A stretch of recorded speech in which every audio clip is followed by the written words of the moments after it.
ಎಲ್ಲರಿಗೂ ನಮಸ್ಕಾರ. ಇದೇ ಒಂದು ಆಷಾಢ ಮಾಸದಲ್ಲಿ ಆಷಾಢ ಹುಣ್ಣಿಮೆ ಆದರೆ ಬಂದಿದೆ. ಹೌದು, ಆಷಾಢ ಹುಣ್ಣಿಮೆ ಅಂತ ಹೇಳಿ ಕರೀಬೋದು ಅಥವಾ ಗುರು ಪೂರ್ಣಿಮೆ ಅಂತಲೂ ಸಹ ಕರೆಯಲಾಗುತ್ತೆ. ಇದೇ ಒಂದು ಹುಣ್ಣಿಮೆ ಯಾವ ದಿನಾಂಕದಂದು ಬಂದಿದೆ, ಹುಣ್ಣಿಮೆಯ ತಿಥಿ ಯಾವಾಗ ಪ್ರಾರಂಭ ಆಗಿ ಯಾವಾಗ ಅಂತ್ಯ ಆಗುತ್ತೆ, ಈ ಆಷಾಢ ಹುಣ್ಣಿಮೆಯ ದಿನದಂದು ಪೂಜೆ ಮಾಡಲು ಸೂಕ್ತವಾಗಿರ್ತಕ್ಕಂತಹ ಸಮಯ ಯಾವುದು, ಇದರ ಬಗ್ಗೆ ಮಾಹಿತಿಯನ್ನು ನಾನು ನಿಮಗೆ ಇದೇ ಒಂದು ವಿಡಿಯೋದಲ್ಲಿ ತಿಳಿಸ್ಕೊಡ್ತಿದ್ದೀನಿ.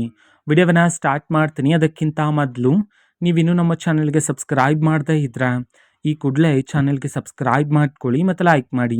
ಬನ್ನಿ ಈಗ ನಾವು ಮಾಹಿತಿಯನ್ನು ತಿಳ್ಕೊತಾ ಹೋಗೋಣ. ಆಷಾಢ ಮಾಸದಲ್ಲಿ ಬರ್ತಕ್ಕಂಥ ಹುಣ್ಣಿಮೆನ ನಾವು ಆಷಾಢ ಮಾಸದ ಹುಣ್ಣಿಮೆ ಅಂತ ಹೇಳಿ ಕರೆಯಲಾಗುತ್ತೆ ಅಥವಾ ಗುರು ಪೂರ್ಣಿಮೆ ಅಂತ ಹೇಳಿ ಕರೆಯಲಾಗುತ್ತೆ. ಇದೇ ಒಂದು ಆಷಾಢ ಹುಣ್ಣಿಮೆಯ ದಿನದಂದು ಅಥವಾ ಗುರು ಪೂರ್ಣಿಮೆಯ ದಿನದಂದು ನೀವು ನಿಮ್ಮ ಗುರುಗಳಿಗೆ ಪೂಜೆಯನ್ನು ಮಾಡಿದರೆ ಹೆಚ್ಚಿನ ಫಲಗಳನ್ನು ಸಿದ್ಧಿ ಮಾಡ್ಕೊಳ್ತೀರಾ.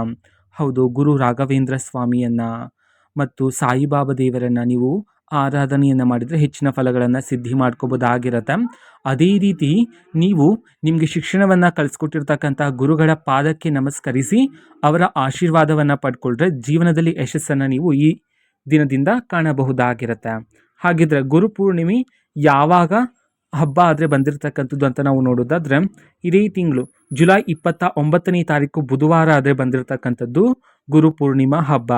ಹೌದು, ಇದೇ ಒಂದು ಗುರು ಪೂರ್ಣಿಮೆಯ ದಿನದಂದು ಹುಣ್ಣಿಮೆಯ ತಿಥಿ ಯಾವಾಗ ಪ್ರಾರಂಭ ಆಗಿ ಯಾವಾಗ ಅಂತ್ಯ ಆಗುತ್ತೆ ಅಂತ ನಾವು ನೋಡೋದಾದ್ರೆ, ಹುಣ್ಣಿಮೆ ತಿಥಿ ಪ್ರಾರಂಭ ಬಂದ್ಬಿಟ್ಟು ಜುಲೈ 28ನೇ ತಾರೀಕು ಸಂಜೆ 6:18 ಪ್ರಾರಂಭ ಆಗಿ ಹುಣ್ಣಿಮೆ ತಿಥಿ ಮುಕ್ತಾಯ ಬಂದ್ಬಿಟ್ಟು ಜುಲೈ 29ನೇ ತಾರೀಕು ರಾತ್ರಿ 8:05 ಮುಕ್ತಾಯ ಆದರೆ ಆಗ್ತಕ್ಕಂಥದ್ದು.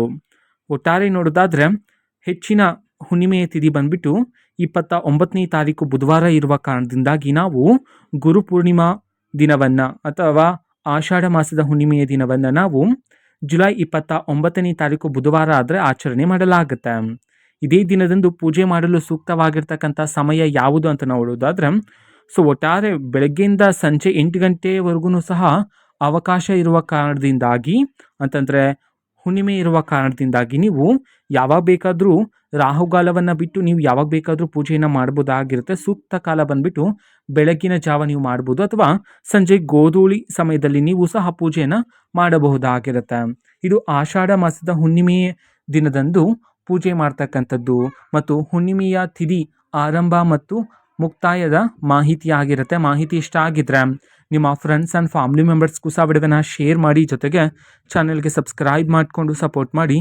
So thank you, bye.